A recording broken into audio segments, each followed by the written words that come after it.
The wind, a scythe of ice, cut across the valley, finding every gap in the worn wool shawl pulled tight around her shoulders. Alara huddled deeper against the rough-hewn wall of the abandoned stable.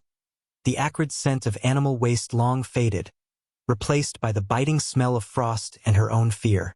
Beyond the stable doors, shut tight against her, lay the village. Her village, the place she had known her entire 17 years. Now it was a hostile country, its windows like blind eyes, its doors bolted against the chill and, more pointedly, against her. 3 days. 3 days since they had turned her out, not with shouts or stones, but with a chilling, collective silence. The accusation, unspoken but heavy as the winter sky, hung in the air whenever she neared. A sickness, a failing, a bad omen. She didn't understand it fully, the shifting ground beneath her feet that had suddenly given way. One day she was Alara, daughter of the weaver, a girl with quiet hands and a hopeful heart. The next, she was something else, something tainted, an outcast. Her stomach ached with a hollowness that mirrored the cavern inside her chest. She had tried the widow Maeve's, the door stayed shut. She had sought the baker's wife, a woman who had always smiled at her. She had simply looked away, pulling her child closer. Even the children, who once chased hoops and tossed stones with her, now watched from behind skirts, their small faces mirroring the fear in their parents' eyes. The stable offered no warmth, only a thin barrier against the wind. Her breath plumed in the frigid air. The sun was a pale, indifferent disk low on the horizon, casting long blue shadows that promised a deeper, colder night. She knew, with a certainty that settled like lead in her gut, that she could not survive another night here. Not in the open, not with the gnawing cold and the wolf-like hunger. There was only one place left. Beyond the cluster of cottages, past the frozen stream, stood the forge. The blacksmith's place. He was an outsider like her now, though his reasons were his own. A mystery the villagers whispered about but never dared approach him to solve. Jonas, a man of iron and silence. Large, formidable, his face usually grimy with soot, his hands calloused and strong. He rarely came into the village proper, preferring the solitude of his work, the roar of his fire, the ring of his hammer. The villagers avoided him, spoke of him in hushed tones, respect tinged with fear. He was different, dangerous, maybe, but he was the only one who hadn't looked at her with that judging, fearful pity. He hadn't looked at her at all that she could recall. He was simply there, a constant in the landscape. Desperation was a bitter tonic, but it cleared the mind. Survival instincts, buried deep beneath layers of conventional village life, began to stir. She couldn't stay. She had to go. Her legs felt stiff, unsteady as she pushed herself away from the wall. The wind snatched at her shawl, threatening to tear it away. She clutched it tighter, her fingers numb. The walk felt impossibly long. Each step took her further from the familiar, further into the unknown, but paradoxically, closer to her only hope. The path was icy, treacherous. The low sun dipped lower, painting the snow-covered fields in hues of purple and gray. Smoke curled from the chimneys of the village houses behind her, a cruel reminder of the warmth she was denied. Ahead, a different kind of smoke rose, thick and dark against the pale sky. The smell of coal and burnt iron grew stronger as she approached. The rhythmic clang, clang, clang of the hammer on the anvil reached her, a powerful, primal sound in the quiet valley. It was the sound of creation, of shaping hard metal with fire and force. It was the sound of life, albeit a harsh one. She reached the forge. It was a sturdy, stone and timber building, smoke-stained and solid, hunkering against the wind.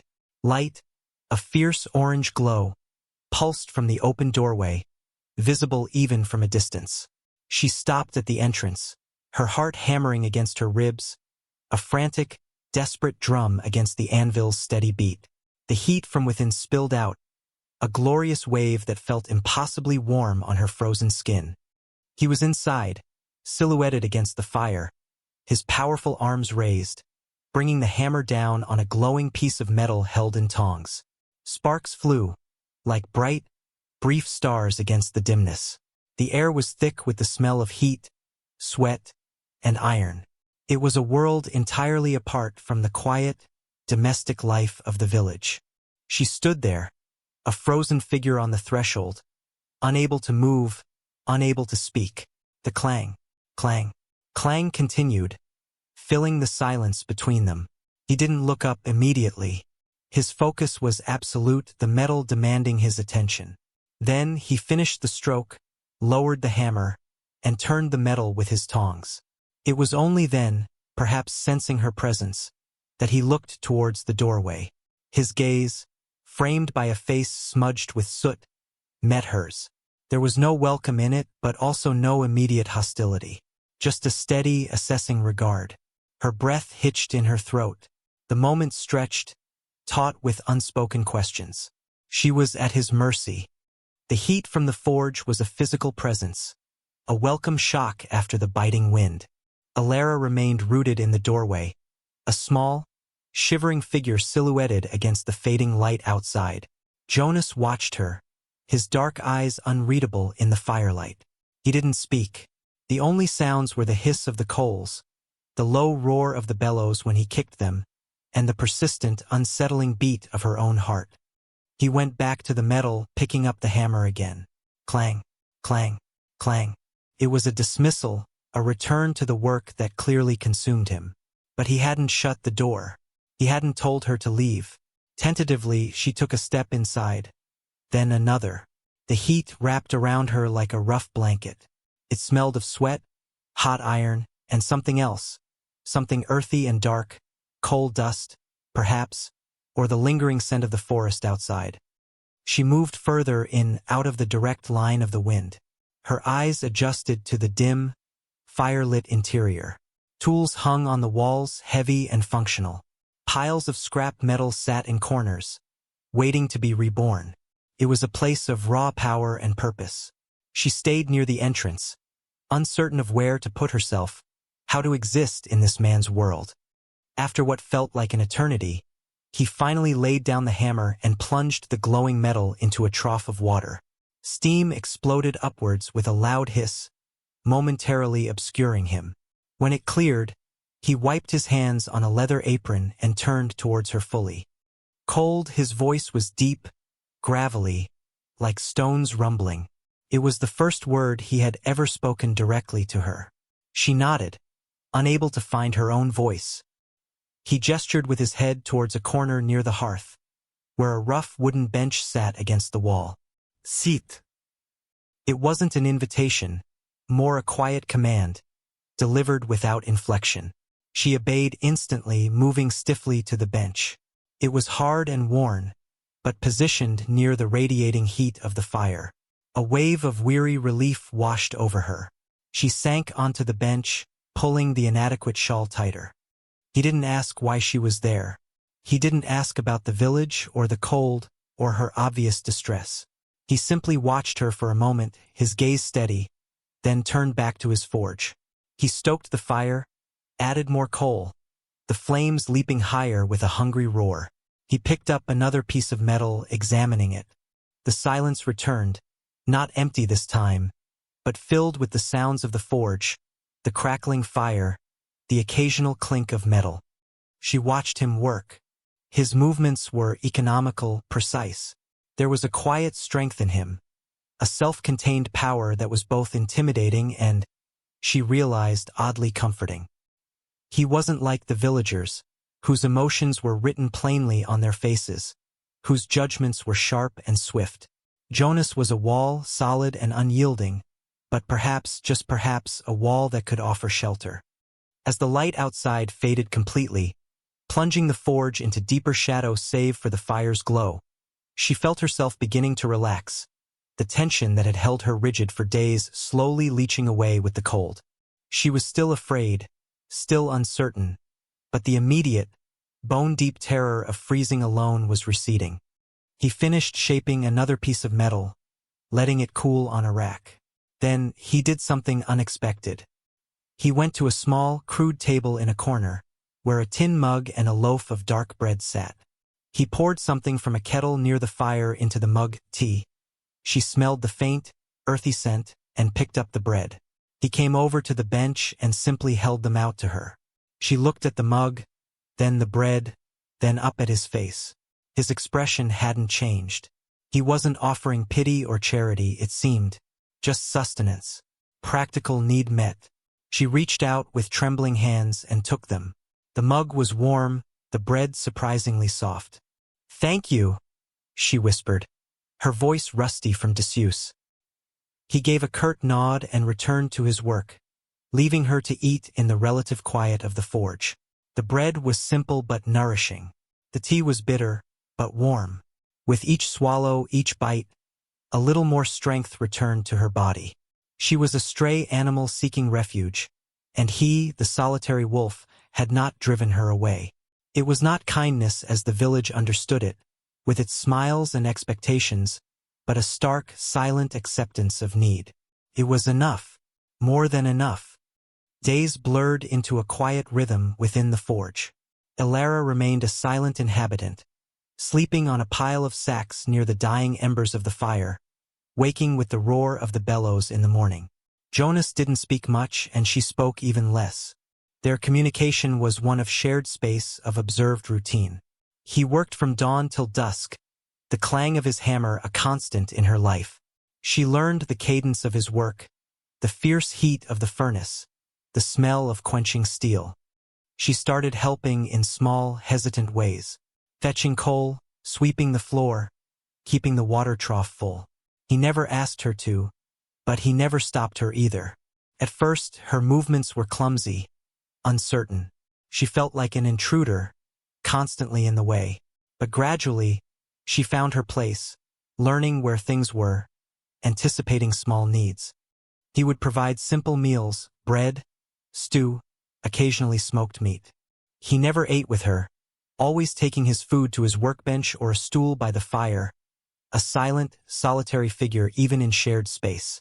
But the food was always enough, always offered without comment.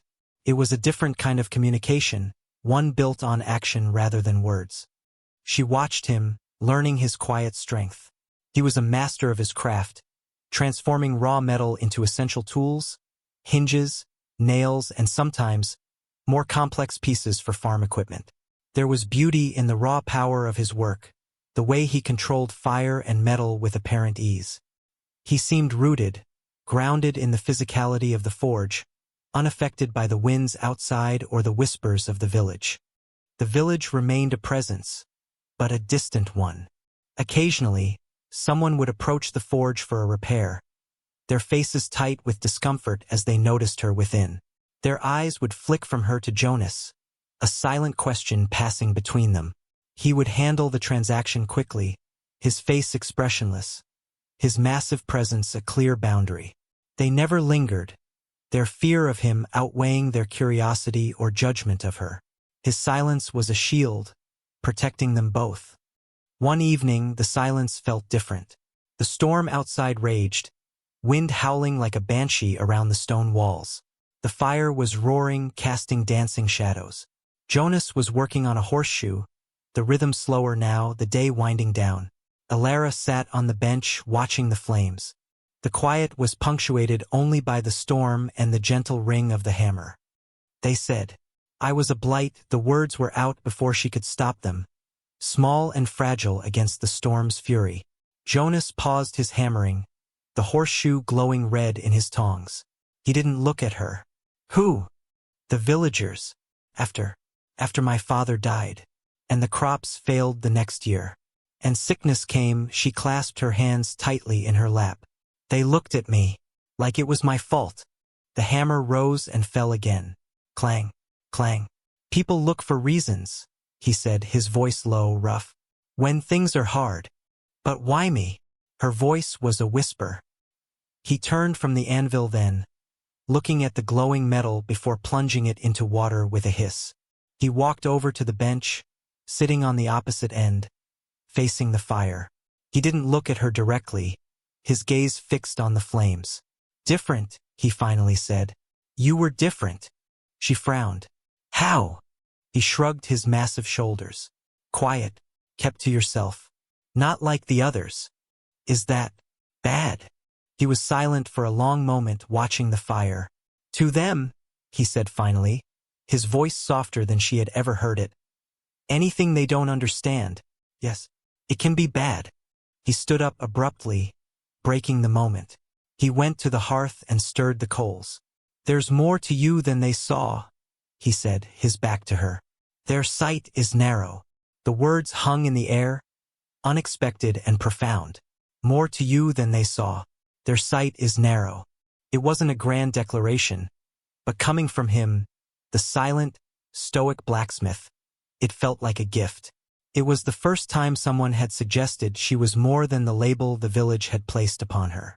It was the first seed of something new, something resilient, planted in the barren ground of her despair.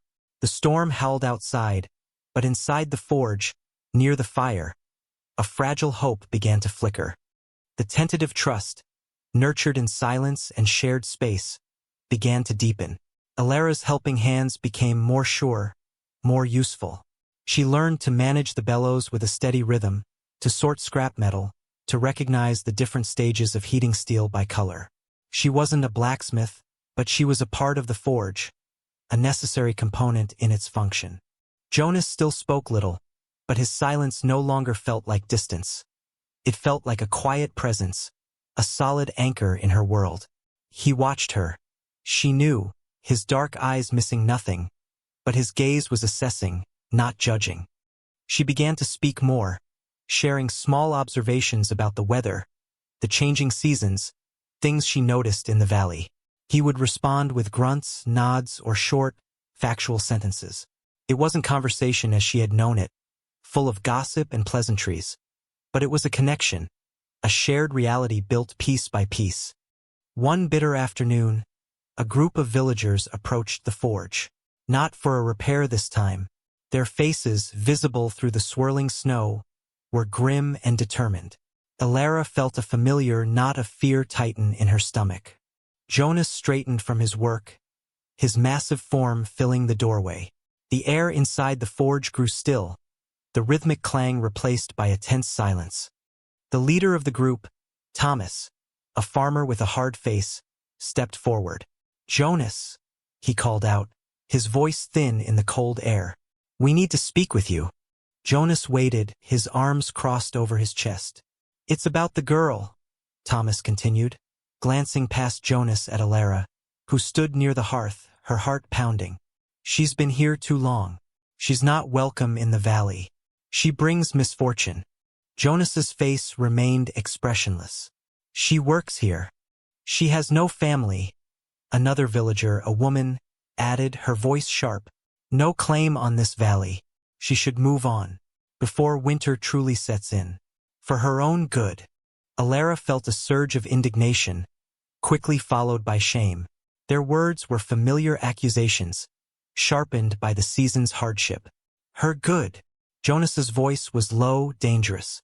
"Out there," he gestured to the blizzard outside.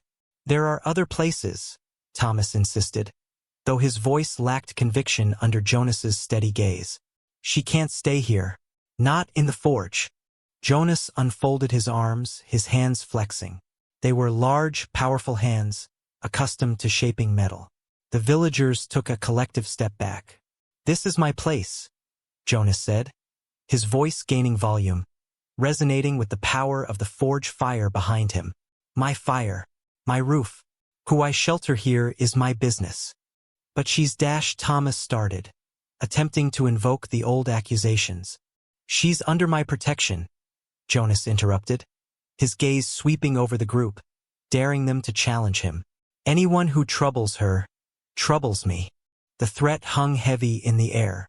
The villagers looked at each other, then back at the imposing figure of the blacksmith. His reputation, the whispers of his solitary nature and immense strength, worked in his favor. He wasn't bound by their rules, their fear, their need to conform. He was a force unto himself. Slowly, reluctantly, they began to back away.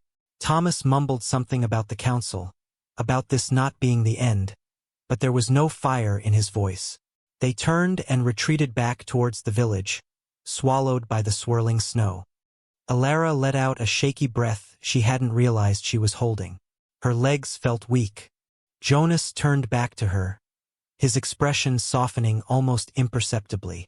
He didn't say, "Are you all right?" or "Don't worry." He simply picked up his hammer again and returned to the horseshoe. But the air had changed. His declaration, "She's under my protection," echoed in her mind. It was the strongest, most direct show of support she had ever received. It wasn't just shelter he offered now, it was a stand. He had chosen her, the outcast, over the collective judgment of the village. In that moment, something shifted within her. The shame and fear didn't vanish entirely, but they were joined by something new, something solid, gratitude, and a fierce, burgeoning sense of loyalty to this quiet, formidable man who had given her refuge. She wasn't just hiding here. She was belonging here, protected by the strength of fire and iron, and the quiet, unshakable will of the blacksmith. She would not be passive anymore. This forge was her home now, and she would defend it, and him if ever the need arose. The winter deepened, locking the valley in ice and snow. The confrontation with the villagers had solidified Alara's place within the forge, not just as a dependent, but as part of its fabric. Jonas treated her no differently, still reserved and focused on his work, but the unspoken understanding between them had grown. She was no longer just the girl he sheltered. She was Alara, who knew how to manage the heat of the fire, who kept his tools organized, who was learning the names of the different pieces of metal and the processes that transformed them. Her hands, once idle or only used for the delicate work of weaving, were now rough, capable. She could carry buckets of coal, swing a heavy broom, endure the radiating heat. Her body felt stronger, her spirit less burdened by constant fear. The judgment of the village still existed, a cold weight in the distance, but it felt less potent here, within the warm, solid walls of the forge. She had found a different kind of dignity, one forged in labor and quiet resilience. The climax arrived not with a human threat, but with the brutal force of nature. A blizzard unlike any the valley had seen in decades descended, burying paths, crushing roofs under the weight of snow, and driving the cold deep into the bones of the world. The forge, sturdy as it was, creaked under the strain. The snow piled high against the door and windows, plunging the interior into a perpetual twilight, even with the fire roaring. Supplies ran low. They had enough coal for a time, but the small store of food dwindled rapidly. The stream that supplied their water was frozen solid, buried under drifts. Survival became a moment-to-moment struggle. They rationed the remaining bread and dried meat, melting snow for water over the forge fire. During the blizzard's peak, a section of the forge roof, weakened by the immense weight of snow and perhaps a previous unseen fault, groaned and collapsed inward. Snow, ice, and splintered timber crashed down, fortunately missing the main hearth and sleeping area, but destroying a corner of the workshop and blocking access to some of their remaining supplies. Jonas reacted instantly, his training and strength taking over. He began clearing the debris, his powerful arms moving with tireless efficiency. But it was too much for one person. Alara didn't hesitate. She grabbed a shovel and began digging, her movements fueled by adrenaline and a fierce determination to help. She wasn't afraid of the collapsed roof or the biting cold seeping in. Her only fear was failing to be useful, of being a burden. They worked for hours, side by side, the only sound the scrape of shovels against stone and wood, their ragged breaths, and the relentless howl of the wind outside. They didn't speak, didn't need to. Each knew what had to be done. Alara found a strength she never knew she possessed, lifting heavy pieces of wood, clearing snow despite her aching muscles and burning lungs. When they finally cleared enough to access the small store of dried apples and beans, exhaustion claimed them. They collapsed near the fire, sharing the meager food in weary silence. Looking at Jonas, his face smudged with dirt and exhaustion lines etched deep, Alara saw not just the stoic blacksmith, but a man who was vulnerable, facing overwhelming odds. And he had allowed her to face them with him. They had faced the storm together, side by side, equal partners in survival. The blizzard eventually broke, leaving behind a valley transformed, buried under a thick white blanket. The air was still, the cold intense, but the sky was clear. They emerged from the forge, blinking in the blinding white light. The village was a cluster of snow-laden roofs in the distance, seeming even further away now. Life in the forge continued, harsher now, focused on repairing the damage and conserving what little they had until the paths were clear enough to trade again. But something fundamental had changed between them. The quiet protection had become a quiet partnership. They had faced the storm, both external and internal, and survived, together. Alara stood by the forge one morning, watching Jonas work. The rhythmic clang felt different now, a sound not just of shaping metal, but of building a life, piece by careful piece, from the raw materials of hardship and resilience. She looked at her own hands, calloused and strong, hands that had shoveled snow, stoked fires, learned to hold a piece of metal steady for hammering. They were not the hands of the girl who had huddled in the stable doorway, shivering and alone. The village still whispered. She knew, but their words held less power.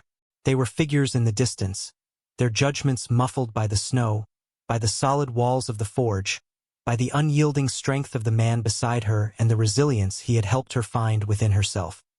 She had come to the forge a refugee, broken and afraid, cast out by a community that saw her as a vessel of misfortune. She had found not just shelter, but a crucible, a place of heat and pressure that had burned away the fear and forged something new. Jonas, the stoic blacksmith, had been the silent, steady force in that transformation, providing not pity, but space, work, and a quiet belief in her capability. She was no longer the weaver's fragile daughter, or the village outcast. She was Alara of the forge. She belonged here, not because someone had granted her permission, but because she had built her place with her own hands, alongside the man who had seen past the village's narrow sight. The path ahead would still be hard. The valley was unforgiving, winter lingered, and the world outside the forge walls remained challenging. But she faced it now not with despair, but with a quiet strength, a sense of purpose she had never known. She had lost her home, her past, but in the heat of the forge, in the silent partnership with the blacksmith, she had found something truer. Herself, resilient and whole, standing tall against the storm. The fire roared, the hammer rang, and life, hard but undeniably her own, went on.